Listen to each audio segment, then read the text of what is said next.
அனைத்து பண்பட்ட நல்ல உள்ளங்களுக்கும் என்னுடைய இனிய பணிவான நல் வணக்கங்கள்.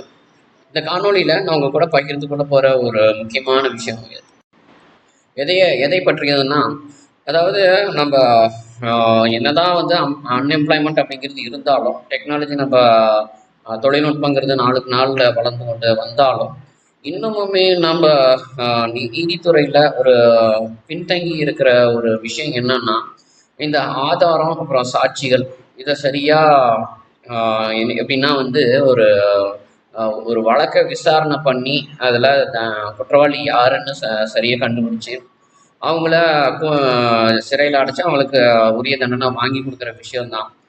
இந்த ஆதார சாட்சிகளை எப்படி வந்து அழிச்சுக்கிட்டே இருக்கிறாங்கன்னா, ஒரு சாட்சி அல்லது ஆதாரம் உருவாகுதுன்னா அந்த உருவாகிற இடத்த கண்டுபிடிச்சிக்கிறாங்க.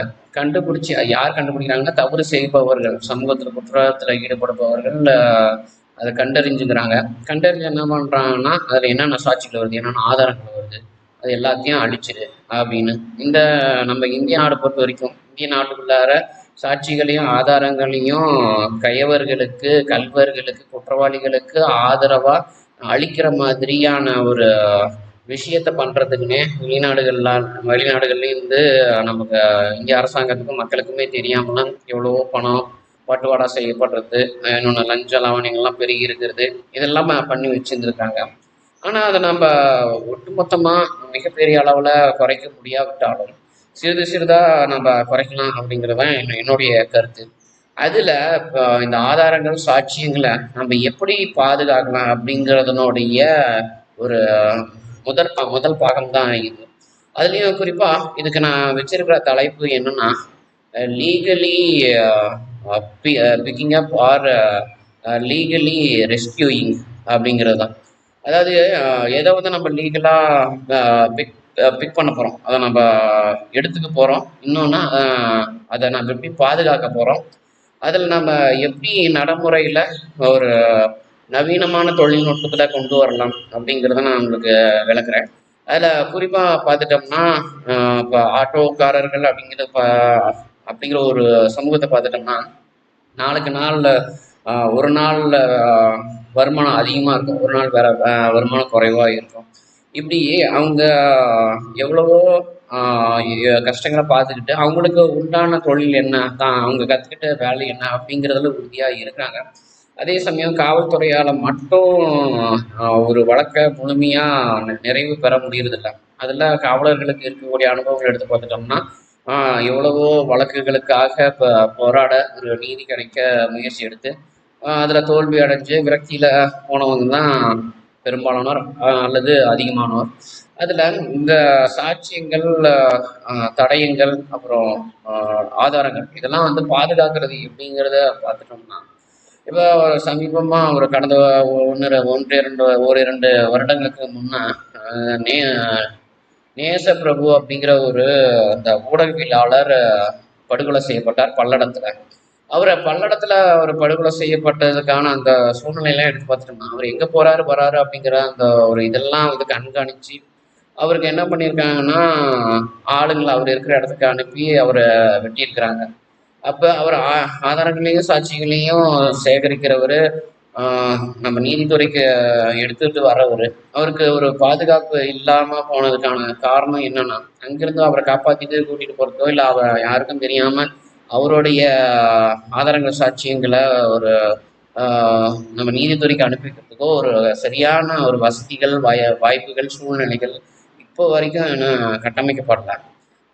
இன்னொன்று இதில் என்ன பண்ணலான்னு பார்த்துட்டோம்னா, இதுக்காகவே ஒரு ஆட்டோவாக இருந்தாலும் சரி, அல்லது எப்பேற்பட்ட ஒரு வாகனமாக இருந்தாலும் சரி, அந்த வாகனம் நல்லா ஒரு எப்படின்னா ஒரு காடு, மலை, மேடு, பள்ளம்னு எல்லா இடங்கள்லையும் நம்ம ஒரு எப்படின்னா வேகமாக துரிதமாக பயணம் பண்ணுற மாதிரி இருக்கணும். அந்த ஒரு வாகனத்தில் கண்டிப்பாக ஒரு கேமரா, அப்புறம் வேற என்ன சொல்கிறதுனா வந்து ஒரு வீடியோ எடுத்துகிட்டு வராங்க, இல்லை ஒரு ஆவணம் எடுத்துகிட்டு வராங்க, இல்லை ஒரு ஆதாரம் சாட்சி ஏதாவது ஒரு ரூபத்தில் எடுத்துகிட்டு வராங்கன்னா, அந்த ஆவணத்தை, அந்த சாட்சி, அந்த ஆதாரத்தை, அந்த தடயத்தை உடனடியாக அந்த ஒரு கேமரா மூலமாகவோ இல்லை அந்த ஒரு வாகனத்துக்குள்ள இருக்கிற ஒரு சாதனம் மூலமாகவோ, மின்னணு சாதனம் அல்லது மின்னணு சாதனம் இது மாதிரி நம்ம எதுவாக இருந்தாலும் அதில் உடனே பதிவிட்டு நேராக யாருக்கு அனுப்பிடணும்னா சைபர் கிரைமுக்கு அனுப்பிடணும்.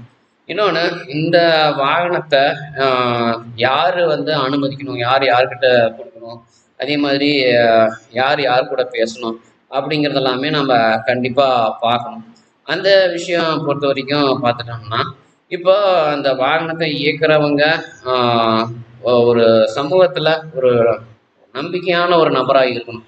அவரு குற்றவாளிகளுக்கு, கையவர்களுக்கு, தேச துரோகிகளுக்கு, தீவிரவாதிகளுக்கு ஆதரவாக செயல்பட்டு அந்த சாட்சி ஆதார தடயங்களை கொண்டு போய் அழிக்கிற விஷயத்துக்காக காசு வாங்கிட்டு கொடுக்குற விஷயத்தை விட்டுட்டு என்ன பண்ணணும்னா, அதை உடனடியாக ஒருத்தர் ஆதாரத்தை சேகரிச்சிட்டாரு, தடயத்தை கண்டறிஞ்சிட்டாரு அப்படின்னா உடனே அவர் என்ன பண்ணணும்னா அவருடைய மொபைலில் ஒரு ஸ்மார்ட் ஃபோனாக இருக்கட்டும் அல்லது ஒரு பட்டி ஃபோன் அந்த மாதிரி அதில் ஒரு நமக்கு இன்டர்நெட் கனெக்ஷன் சொல்கிற இணையவலை இது இருக்கிற இதெல்லாம் வந்து பதிவு பண்ணிட்டாரு அப்படின்னா அந்த ஆப் ஒன்று இருக்கிறது என்ன பண்ணணும்னா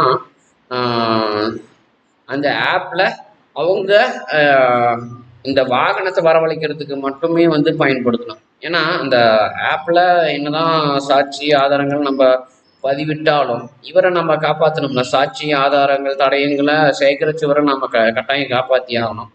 ஒன்று, நம்ம அந்த ஆப் மூலமாகவே அந்த சாட்சி ஆதாரங்களை பதிவிடுறதுல ஒரு பாதுகாப்பு இருக்குதுன்னா உடனடியாக பண்ணலாம்.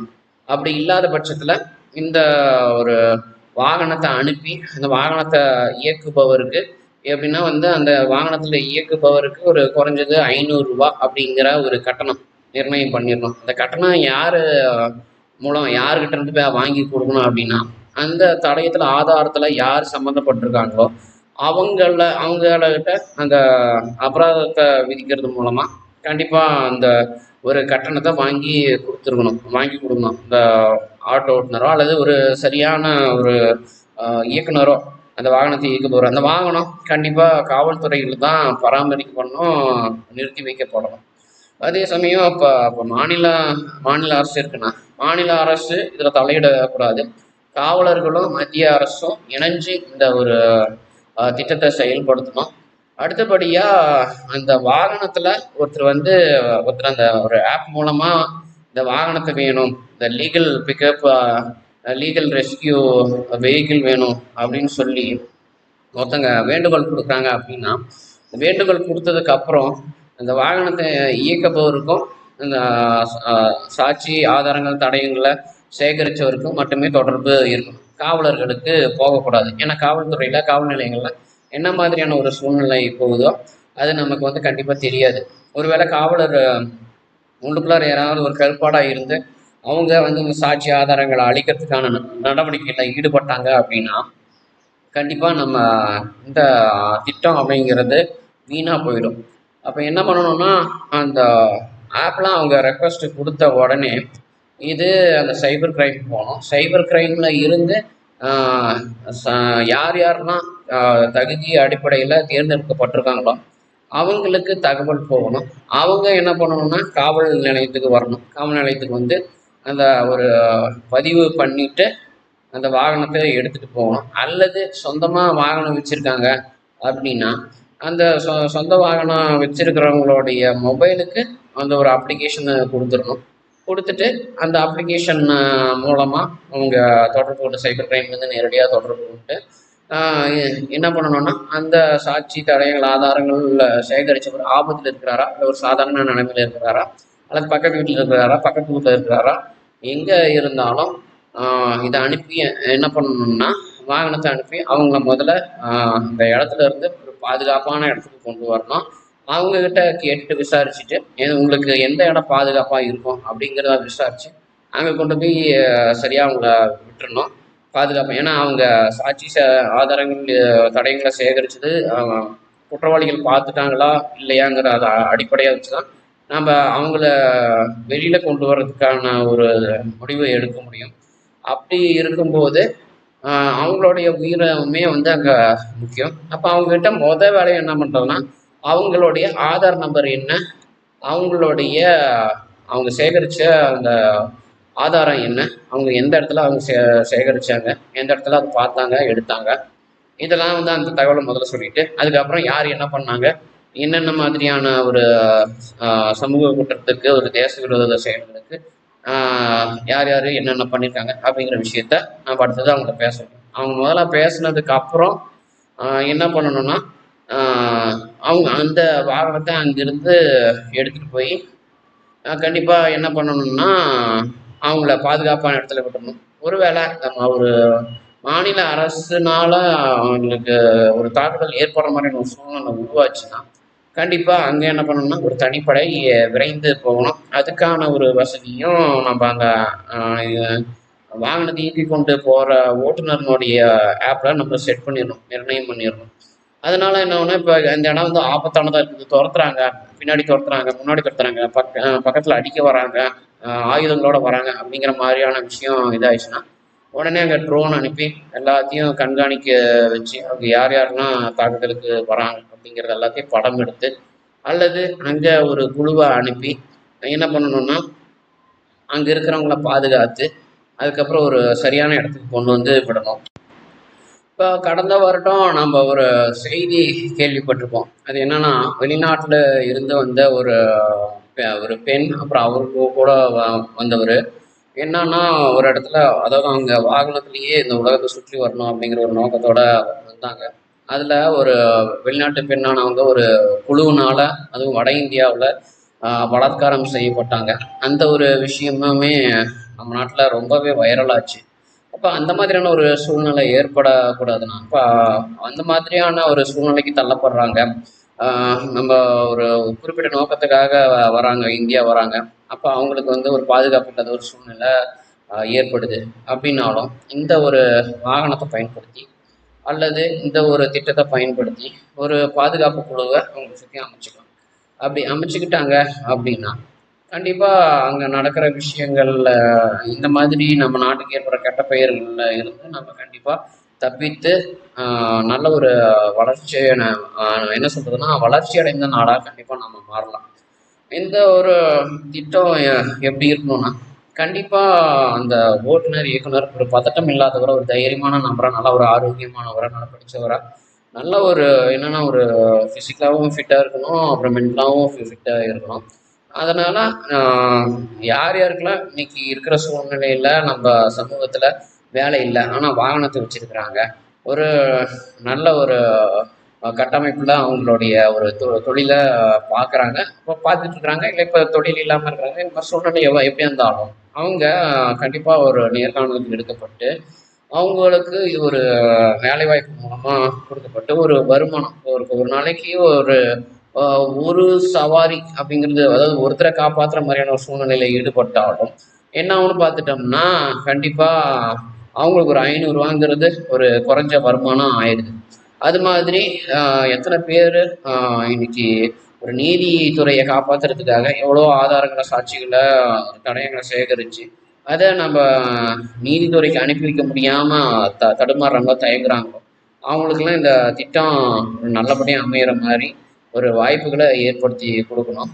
இந்த இந்த வாய்ப்பு மூலமா என்ன ஆகும்னா, கண்டிப்பா இப்போ வாகனங்கள் வச்சிருக்கிறவங்க ஒரு என்ன பண்ணுவாங்கன்னா, இந்த இயக்கம் அல்லது திட்டத்துல தங்களுடைய வாகனங்களை இணைச்சு அந்த சம்மந்தப்பட்ட நம்பரை, அதாவது ஆதாரங்கள், தடயங்கள், இந்த சாட்சிகளை ஆஹ் அதாவது கொண்டு வர நபரை காப்பாத்துற விஷயத்துல கண்டிப்பா ஈடுபடுவாங்க.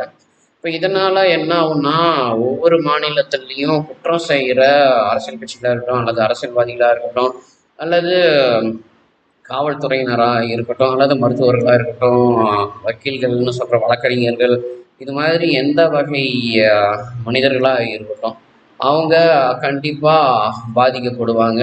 அதுல எந்த ஒரு ஐயமும் இருக்காது. சாட்சியங்களும் ஆதாரங்களும் நம்மளுடைய நீதித்துறைக்கு ஒரு தூண் மாதிரி. அதை அழிக்கிறாங்க அப்படின்னா நீதித்துறையினாலையும் எதுவும் செய்ய முடியாது. ஆனா அதை காப்பாத்தி நம்ம முறையா மக்களுக்கு ஒரு நல்ல சேவையை வழங்குற ஒரு திட்டத்தை மேம்படுத்துறது மூலமா கண்டிப்பா நம்ம இன்னும் நீதித்துறையை மேம்படுத்தலாம் அப்படிங்கிறது இந்த காணொலி மூலமா நம்ம மத்திய அரசு, இந்திய அரசாங்கத்தை கேட்டுக்கொள்வது. இது மாதிரி இன்னும் இதே மாதிரியோ அல்லது இந்த தலைப்புக்கு கீழே வேற ஏதாவது இன்னும் பல பாகங்கள் வந்ததுன்னா கண்டிப்பா நான் அடுத்தடுத்து உங்களை நான் பல தகவல்களோடு உங்களுக்கு அதுவும் இப்போ புதுவிதமான ஒரு புது யோசனையான தகவல்களோடு உங்களை நான் சந்திக்கிறேன். என்னுடைய இந்த காணொளி பிடிச்சிருந்ததுன்னா லைக் பண்ணுங்கள், கமெண்ட் பண்ணுங்கள், ஷேர் பண்ணுங்கள். சப்ஸ்கிரைபராக இன்னும் ஆகலை என்னுடைய யூடியூப் சேனல் அப்படின்னா சப்ஸ்கிரைபராக ஆகிக்கோங்க. சப்ஸ்கிரைபராக ஆகிட்டிங்கன்னா கண்டிப்பாக உங்களுக்கு என்னுடைய நான் ஏற்கனவே பதிவிட்ட காணொளிகள்லையும் என்னுடைய சேனலுக்குள்ளார வந்து நீங்கள் எடுத்து பார்க்க முடியும். அடுத்தடுத்து நான் பதிவிடுற காணொலியும் உங்களால் நேரடி ஒளிபரப்பு நேரம் போது வந்து கண்டிப்பாக உங்களால் உடனுக்குடனே பார்க்க முடியும் அப்படிங்கிறது இந்த காணொலி மூலமாக நான் வந்து கேட்குறேன். நன்றி, வணக்கம்.